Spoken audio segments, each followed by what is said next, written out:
Seguimos en Crónica Matinal 8:33 y vamos a hablar de educación. Vamos a hablar de educación, así es, y esta modalidad que se está dando, por supuesto, lo presencial y lo virtual y el impacto en los más pequeños, el impacto también en los adolescentes, cómo hacer para llevar esto y las consecuencias. Vamos a tomar contacto con una neuropsicopedagoga, con Elena Cuchimpos, que está en comunicación con nosotros, que te decimos buenos días, Elena, bienvenida a Crónica Matinal. Hola, muy buenos días. No sé si me escuchan bien. Sí, perfecto. Buenos días, ¿cómo les va? Gracias por la invitación.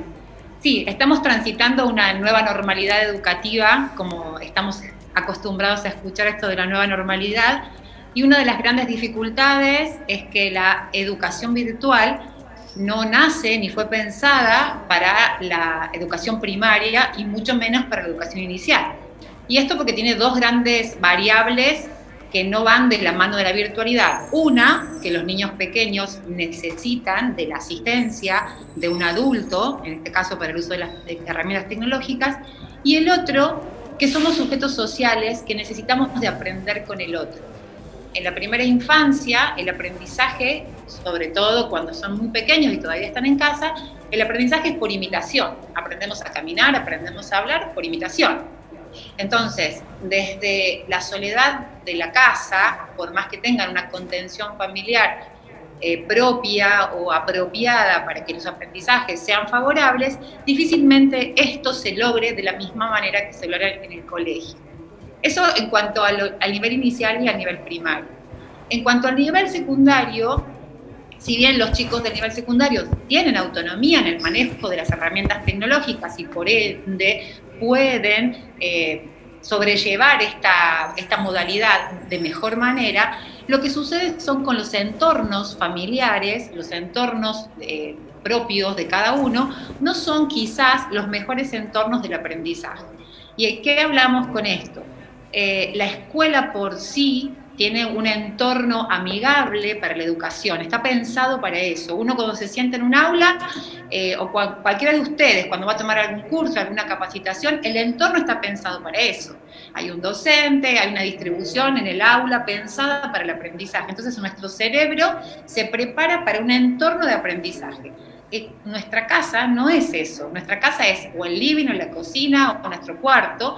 En el mejor de los casos, que cada uno tenga un espacio propio para poder sentarse a estudiar. Entonces, esa casa que de repente se transformó en gimnasio, peluquería, aula, home office, deja de ser un espacio amigable que convoque al aprendizaje. No sé si hasta acá estoy siendo más o menos clara con algunas de las dificultades que han ido surgiendo Elena, en esto de repente ponernos en la virtualidad. Sí, Elena, ¿cómo estás? Te saluda Andrés Oliva, buen día. Buen día, Andrés, ¿cómo estás? Un gusto. Te quería consultar al respecto. En la provincia de Córdoba tenemos, y los padres lo sabemos muy bien, esta modalidad de una semana presencial, una semana virtual. Las famosas burbujas. Así es, es como una modalidad mixta que se está manteniendo aún en esta segunda ola. ¿Qué percepción tenés de cómo se va desarrollando esta modalidad? Mira, es un punto muy clave. Yo creo que lo que se ha virtualizado es la presencialidad y no la educación. ¿Y qué hablamos de esto? Que la modalidad de trabajo del aula, que nuestra educación todavía tiene muchos vestigios de estandarización, de una educación que transfiere información y no que construye aprendizajes, se ha llevado el mismo formato, digamos, a la virtualidad. ¿A qué me refiero con esto? Se envían durante la semana que los chicos no tienen presencialidad, se envía de forma virtual la misma manera de trabajo. Guías a contestar, preguntas fácticas que están a un clic de resolverse en cualquier escenario, virtual o presencial.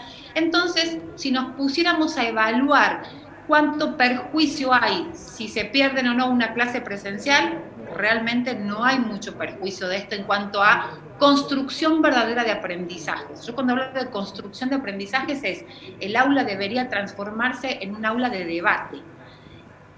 No sé si algunos, yo creo que sí, ahora está muy de moda escuchar lo que es aula invertida. ¿Han escuchado esta modalidad de aula invertida?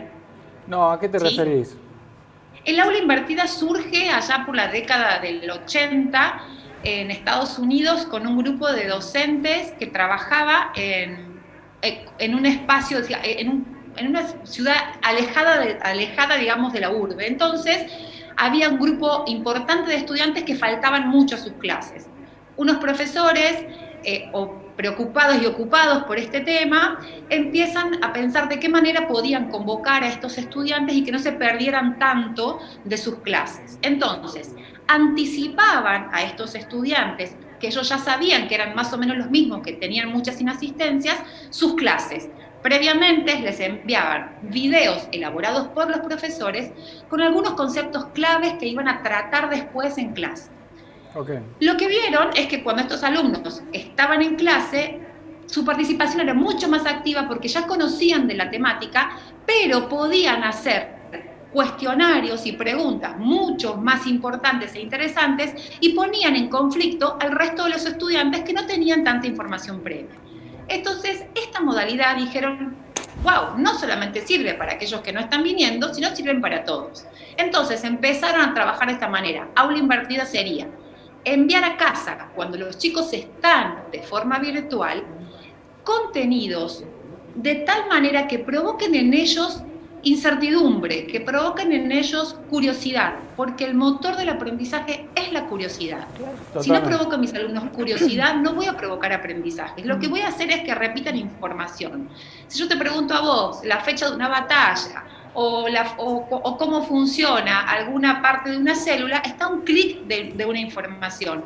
Ahora, si yo te pregunto cuáles son las características de de la alimentación de un deportista, ahí Bien. Te llevo a pensar cuál sería la nutrición celular, por darte una idea.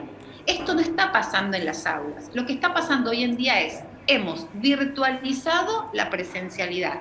Se lleva de la misma manera que se da el trabajo en el aula, repetir información que está a un clic del alcance de cualquiera, respondiendo preguntas fácticas. Te dan un texto y es más, los chicos saben a qué altura del texto están las preguntas que le hicieron al profesor.